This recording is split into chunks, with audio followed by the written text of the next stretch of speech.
What's going on YouTube? This is ParkerLight88 coming at you with another video. And in this video, we are going to be talking about Season 4. So for those of you who don't know, we have the Grid League Finals that wrapped up on Saturday.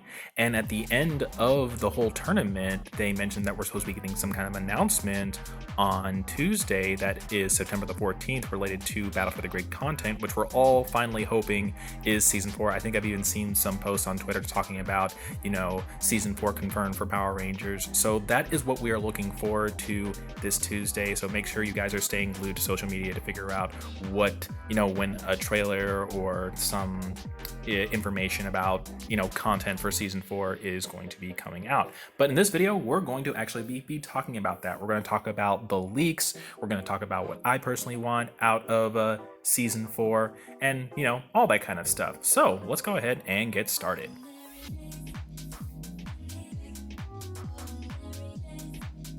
So while we're engaging in this conversation, I'm going to have some Power Ranger matches going on for you guys in the background, so please do enjoy that. But the first thing I want to talk about is the supposed leaked Season 4 information that we already know. So back when I made my Season 4 win video, there was a comment that the information as far as characters and whatnot, extra content, was already leaked. And that was going to be in the form of Rita Repulsa, Ninja Adam, and Poissandra. Doggy Kruger Unmasked was supposed to be like the DLC costume if you get the whole DLC pack, and then they were adding a new Megazord to the game in the form of the Gravezord from the Shattered Grid comic timeline. So the first thing I want to talk about with this is just what do I think of this character list? Now, I have all the faith in the world because Inway has never let me down yet as far as making the characters play cool. So I personally don't have any problems with it. Would I like more diversity? Sure, because one gripe that a lot of people have with Power Rangers is that, a lot of the cast, a fair majority of the cast, like at least 40%, 50% of the cast is all Mighty Morphin reps if you include the Shattered for the Grid, timeline. It's a lot of Mighty Morphin in there. And Power Rangers is such a big franchise where nostalgia can mean something to a lot of different to a lot of people. There's some people who think In Space is nostalgia, some people who think that SPD Time Force is nostalgia, some people who think that Megaforce and Samurai are nostalgia for them. So just seeing more Mighty Morphin reps, I can understand how that could kind of get some people down. Even me, being a Mighty Morphin head, I think it's cool when they pull in characters from other franchises because I don't know about them. I stopped watching Power Rangers right before Turbo came out. So seeing all these other Power Ranger franchises, all these different Rangers, the abilities they use, the way their costumes look and everything, I think it's really cool when they add that. And I just don't feel like if this is truly what they're doing, they're not really taking advantage of all that, especially for some of the other what I've heard are really good series is In Space. I think one of the stages is an RPM stage and there's no RPM rep, so people are what's that all about, kind of thing. I know a lot of people want a Dino Thunder rep, and Dino Thunder I've heard is really popular, and if Trent is actually not going to be in the game, I know that's probably going to rub some people the wrong way, since according to one of the community polls, he was the most requested character, from the poll. Not that it was an official N-Way thing, but still a lot of people want Trent. He's Tommy 2.0, and even I think his character design is super cool. So seeing him in the game I think would be really neat. I talked about that in my Season 4 when video, but I think it'll be fine either way, or at least for me. It'll be fine for me either way, because as long as the characters play cool, it doesn't matter to me who they really put in.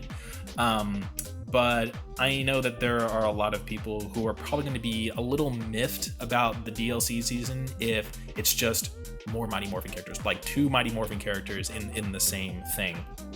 So let's go ahead and actually start talking about said characters. Let's go ahead and get Ninja Adam out of the way. During my Season 4 win video, I already said that I wanted Adam.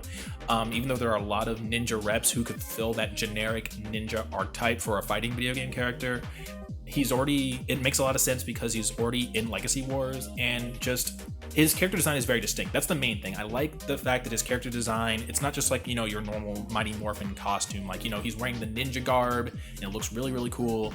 And, based off of what they did with Scorpina, I think they can handle like, human faces, structuring just fine. So I think, Ninja Adam just on appearance alone is fine for me. So we can go ahead and move him aside. Not a whole lot to talk about there. Let's go ahead and move on to Rita. Now, when you think about Rita, you think about the two different versions of Rita so far. So you have OG Mighty Morphin Rita, which is kind of what I think a lot of people are expecting. And then you have, I think it's 2017 was when the most recent movie Power Rangers came out. You have that version of Rita, where her outfit is more slimmed down and she has the staff and everything. And there are two different play styles I'm thinking of here. So if you go with movie Rita, you have her staff, right? She could have a lot of staff-based attacks mixed in with a little bit of magic because she still is a sorceress, right? But then you have OG Mighty Morphin Rita. Now, I don't know about you, but I've never seen Mighty Morphin Rita in a fight. She usually gets her minions to do everything. She uses spells and she uses her magic to make her monsters bigger, stronger, that kind of stuff. So I don't really see Rita as a traditional fighter type. But what I do see her as, if they decide to go with her, is something of a mixture between Doctor Strange and MODOK from Marvel 3 and Marvel Infinite. Doctor Strange, he's all about using his spells. He has a wide variety of projectiles that all have different properties and stuff like that. So I think that would that kind of style would lend itself very well to Rita. And the one thing that I think they could take from MODOK is more his mobility.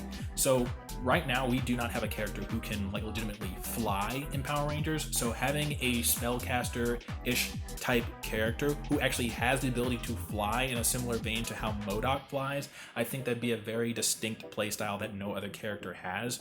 So implementing that into Rita, I think would be a really cool idea. I don't know if her being able to build up spell power, similar to how MODOK can hit you with these cubes or whatever to build up his power. I don't know if she could do that as well, but even so, I think it's something to experiment around with. I'm going to make a hard call and say that Rita will have this ability to kind of fly. I mean, her throwing projectiles out, whatever, that's not really a big deal. Anybody can predict that. But I'm going to go for a hard call and say that she's going to have the ability to fly. Now, let's move on to the last character who I knew nothing about before I went on Wikipedia, and that is Poissandra. So Poissandra, from what I saw, originally she debuted in Dino Charge. So once again, more representation from different franchises I think is really cool. I'm not the biggest fan of her character design. I don't really like it. It's very bright. It seems very all over the place. But looking at what they could do with her, she wields a heart-shaped scythe, sickle, type thing, which is interesting. This kind of says to me that she would be a mid to long range fighter. I wouldn't want that because we kind of already have plenty of characters in the game who kind of can do that. But traditionally when you think of scythe, you think of I can reach really far and I can pull you in and do things like that. So they could definitely do that for sure. But one part of her kit that I thought was really interesting was she has this makeup, right? She has this makeup that has special powers whenever she hits somebody with it.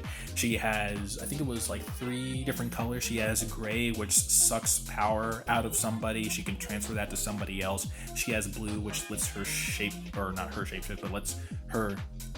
lets 2 targets who she hits with her makeup switch bodies.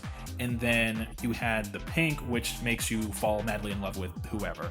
Now, translating that to a gameplay style, one that I actually could foresee, because I don't know how they would implement making you fall in love or body switching. I think that'd be a little over Enway's budget what they want to do. But allowing the makeup to buff and debuff and do all this neat stuff, I think would be cool. So let's say a big gimmick of hers is hitting your opponent with her makeup. So let's say the blue makeup is tied to your meter, where you gain less meter. Let's say if she hits you with the pink, then you gain less Megazord meter or something like that. And if she hits you with the gray, then it kind of debuffs your attack power and it transfers that power to her or something like that. So she ends up dealing more damage. So that being her gimmick, I think could be like a pretty cool idea, like really leaning into the magic makeup kind of thing. Her being like a mid-range fighter, so having like decent normal sounds pretty good. And then I read that one of like her main attacks is like something where she puts her scythe with a bunch of other people, which I can only guess based off of hers being heart. Maybe the other ones are like also face card, you know, in design type thing. So there's a club, a diamond, so on and so forth. They slap their weapons together into some giant mega weapon that fires off some giant, you know, wave of craziness, and that could be like an ultimate attack for her, like her 2-meter attack. That could be, you know, something pretty cool. Maybe it gets enhanced if you hit your opponent with like all the different forms of makeup or something like that. I don't know, but I think it would be a pretty cool idea. So I'm not the biggest fan of her character design, but I think they could do some really neat things with her. And you know, yay for more representation. So that pretty much covers it for the characters. Doggy Kruger, I know he's a fan favorite from the SPD series, so having unmasked Doggy Kruger I think is a pretty cool idea. Let's go ahead and talk about the Gravezord. And I'm actually very excited to talk about the Gravezord because a long time ago I actually looked up some information about the Gravezord and what it is. Outside of just having a really sick design, I actually found out that it's actually the restructured remains of the Thunderzord. And the reason why this actually matters to me is because the Thunderzord is my favorite Megazord design in all Power Rangers, period. I think it just looks like how all of the different parts of it, like, you know, come together, the way that they're structured, the way how it looks like a giant beefed out samurai carrying around that flaming sword and everything. I think the design of it looks so daggum cool, and it's my favorite Megazord design. So the fact that the Gravezord is the restructured version of that, the fact that it's an evil Megazord, the fact that it's piloted by Kimmy, who's probably my second favorite Ranger to play in the game, it's like, yes, please give me that. If that is going to be in the game, that will be my Zord. That will be my Zord for sure. Now, as far as what they could do with it, as far as its abilities, I don't really know what they could do outside of some very generic things, because, like, you know, it has like a claw swiping attack that it does, and then it also has the ability to call in like a giant form of the Macedon Sentry, or the Power Axe blaster mode thing, and it shoots off a giant, you know, proton cannon blast, you know, kind of thing. So I don't really know what they could do to make that Megazord any more, you know, unique than the other ones, right? Because you have the Dino Megazord, that's supposed to be like the one that's good for beginners because it's an all-rounder. You have Goldar, who's supposed to be good for combos. At least this is how it's touted. Goldar is supposed to be good for combo extension. The Dragon Zord is supposed to be good for opening people up because it has high-low unblockable stuff. You have the SPD Zord, which focuses on debuffs. You have the Samurai Megazord, which does whatever it does. I think its elemental energy attack thing is very, very interesting. So my question to you would be, what would make the Gravezord different from those? Like, what would its shtick, you know, be? Obviously they could make like the proton cannon blast like an attack of its okay, fine, full screen beam, you know, they could do something with that, but what else would it really do? So I'd be interested for some of you you know, Power Ranger heads out there who know more about, you know, Power Ranger stuff than I do. What do you think like the Gravezord's attacks would be? How do you think it would differentiate itself from the other Megazords? And yeah, so I'd love to know what you guys' opinions are on that. So that is pretty much covering all of the leaked information about the supposed season 4, you know, season. Now let's talk about what I specifically want out of season 4. The main thing, new stages. It will always be my thing until they put more stages in the game. It'll always be new stages. Like I said, they could do the Banquet of the Baddies, they could do the Shiba House. You know, they put the music in there. I talked about it in my season 4 video, and they put the music in there. So I know someone out there is listening to me. Give me more stages. Give me more stages. Give me more lively stages. Take out some of the ones that are kind of just like, you know, different variations. So like, you know, like the Cenozoic tower versus Cenozoic not tower kind of thing. You can take out one of those, put in like a new, like cool looking stage, something like that. I think it would be fantastic. So give me more stages. I don't really want to talk so much about other things. Like, I don't want to talk about online training mode again. The only other thing I really want to talk about is maybe some character balancing type thingies. Buff the blue, buff the gold, nerf Jenny, nerf Udana, and that's all I have to say. Oh, and nerf Chun, I guess. But I honestly don't know what they could do for Chun. The only thing I could imagine is a couple of things. For Chun specifically, they could either decrease the startup of crouching medium, decrease the range of crouching medium, because crouching medium is like kind of like the heart of where everything for her gets started, right? They could decrease the range, they could increase the startup on that move, they could make her standing heavy jump cancelable only on hit, as opposed to it also being uncancelable, or as opposed to it being jump cancelable on block and on hit.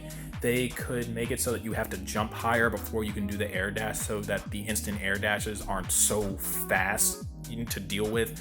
They could, it's somewhere in there. I don't know what they could do like for Chun, but I think the heart of addressing, like, you know, kind of normalizing, if you will, Chun is going to lie somewhere between her crouching medium, her ability to jump cancel, her standing heavy, her air dash. It's all going to be in there somewhere. As far as Udana, I've talked about it for forever. Give her some landing lag whenever she does hail. Take that out. For Jen, there's no reason why her missiles should still come down when she's the point character versus the assist character. Take that out. Buff the blue. I could go into a whole video about things to buff the blue, but what I want them to do, the short of it, make his Iron Man Blast a true mid, because this character needs to be able to do some kind of safe string outside of when he has charges. So make that a true mid, and then let his EX do one of two things. Either let it work like RJ's EX, where when you hit them, it puts them in a crumple state, and then you can hit the button again to do the rest of the follow-ups just to help him with some combo extension.